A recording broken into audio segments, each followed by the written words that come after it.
What do you say we take the 12 Agile principles and rip them up for a little bit? That's this week on the Badass Agile podcast.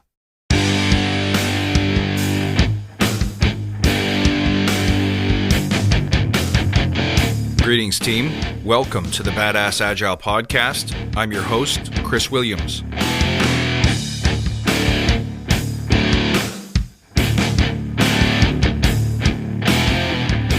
Hey, crew. Welcome back. Glad to have you here. Thank you for taking the time to listen, for tuning in. You know, I've seen this gimmick done before, so let's play with it. Let's do it. Let's go through some of the 12 Agile principles just to see if we're interpreting them correctly. Have we lost their meaning? Have we lost our way? This is a good time to stand back and reflect.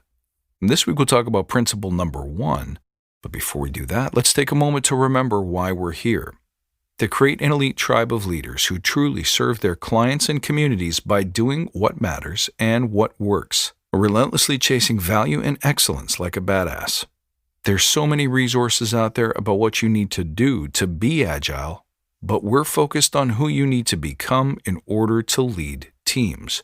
So let's hammer down those fundamentals to create a truly unique and powerful force in this industry. And remember, if this helps you, tell your friends.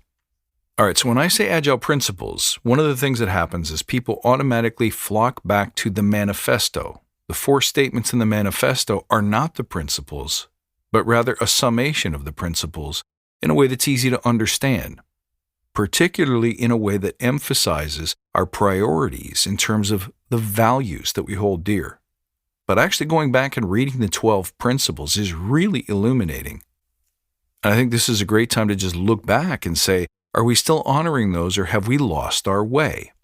Let's begin with the first principle. That's where I want to focus today. The first principle is basically that our highest priority is to satisfy the customer through early and continuous delivery of valuable software. Now, I love to remove the word software from that because I think at this point, this agile principle is applicable everywhere. If you deliver product, if you deliver a sales outcome, if you deliver a marketing campaign, if you put a candidate in front of the business to fill a job opportunity, all of those things to me are value. The customer's different, but it's still value.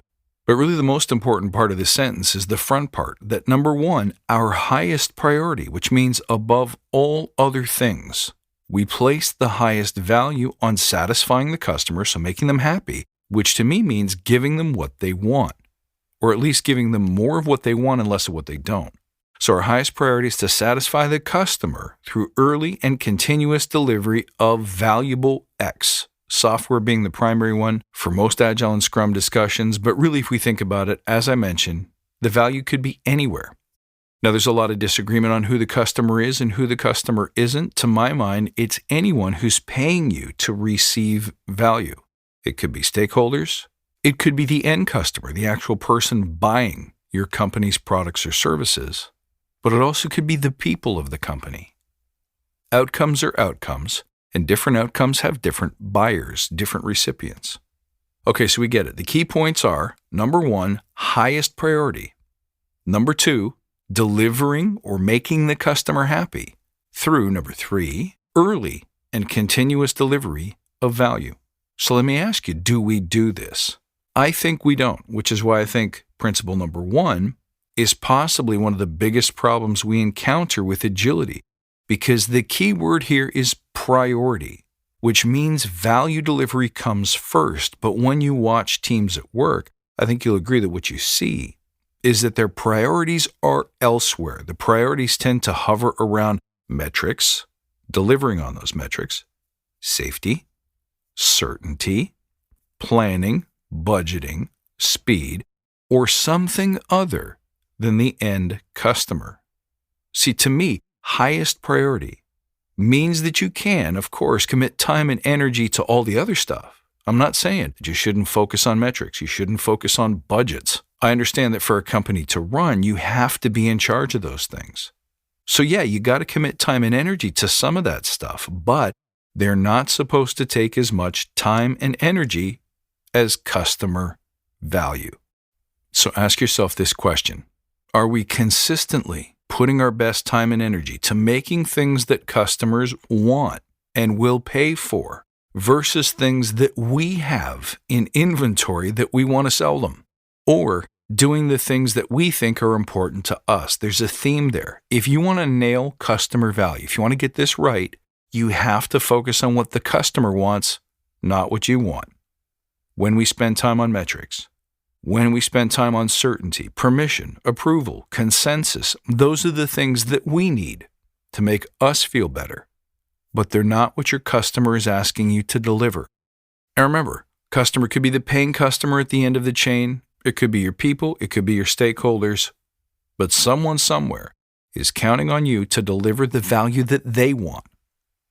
If we just shift our thinking, I think we could master principle number 1. A customer is someone who exchanges value. That is to say, they give you money or some other token of value for something that they want, something that solves a problem for them, something that alleviates a pressure, saves them time, saves them money, saves them worry, saves them learning. And I think that's the question we have to get good at asking ourselves every week. Am I inside the customer's head? Do I know what they really want and value? If I don't know, did I ask them? If I haven't asked them, when should I ask them? And the answer is always right now. Find out what they value most. If they value many things, get them to prioritize those things so you can focus on the one of highest value. Sometimes we do things where the values will seem to be in conflict. If I build you this, it'll save you a bunch of time, but it won't be as cheap as you might want it to be.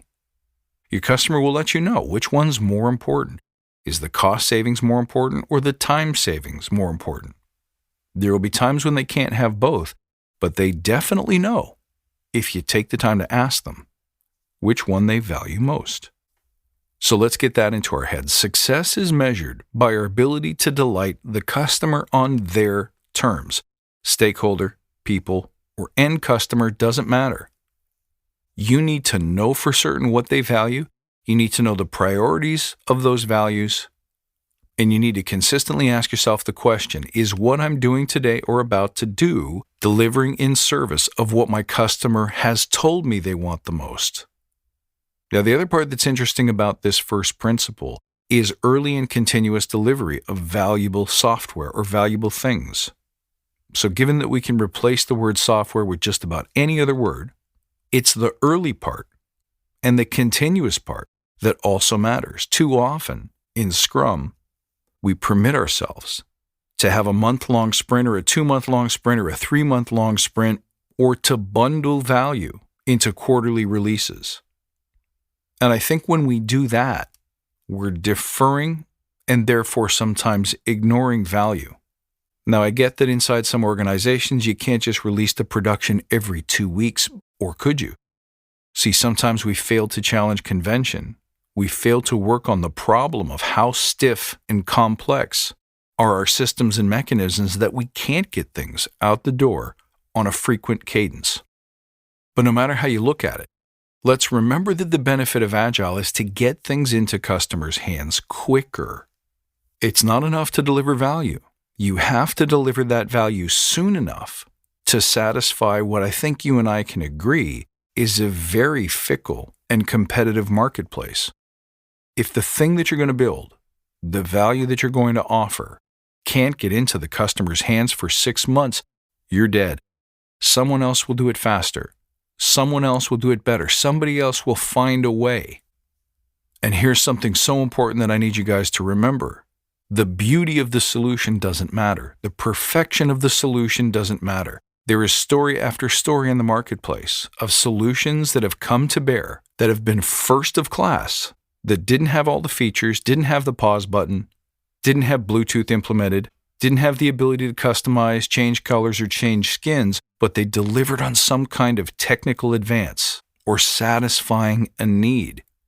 And in every single case, the customer was willing to forego the perfection of the solution for the immediacy of the value in their hands. And so often, this is what trips us up because we feel like it has to cover every base. It has to be perfect out of the gate or the customer will never forgive us. That's wrong thinking. The customer will never forget you if you deliver value sooner than anybody else. And incidentally, let's not forget, it's the continuous and early delivery of things that people can touch and test and react to that allows us to be agile in the first place. You may drop something to the marketplace to find out that what the customer thought they wanted was actually not what they wanted. Seeing a finished product allows them to revise their thinking and say, I thought this would be valuable, but it turns out now that I see it, I want something else. So you as a solution provider, you as a product and service company, can now expand, enhance, or evolve your offering into something else, something that really hits the mark. And to me, that's what agility really means. So study this principle this week. Take it back to your teams and your environments and ask the question, have I made satisfying my customer my highest priority? Do I deliver value through early and continuous delivery? And if you don't, make strides to tune and fix it. Ask yourself, why not? Ask yourself, how? And challenge your teams to live up to what I think is perhaps the most important and the most virtuous of the 12 Agile principles. Hope you like this one, guys. You can reach out at badassagile.com or find me on Twitter at badass_agile. I look forward to seeing you next time, and until then, stay badass.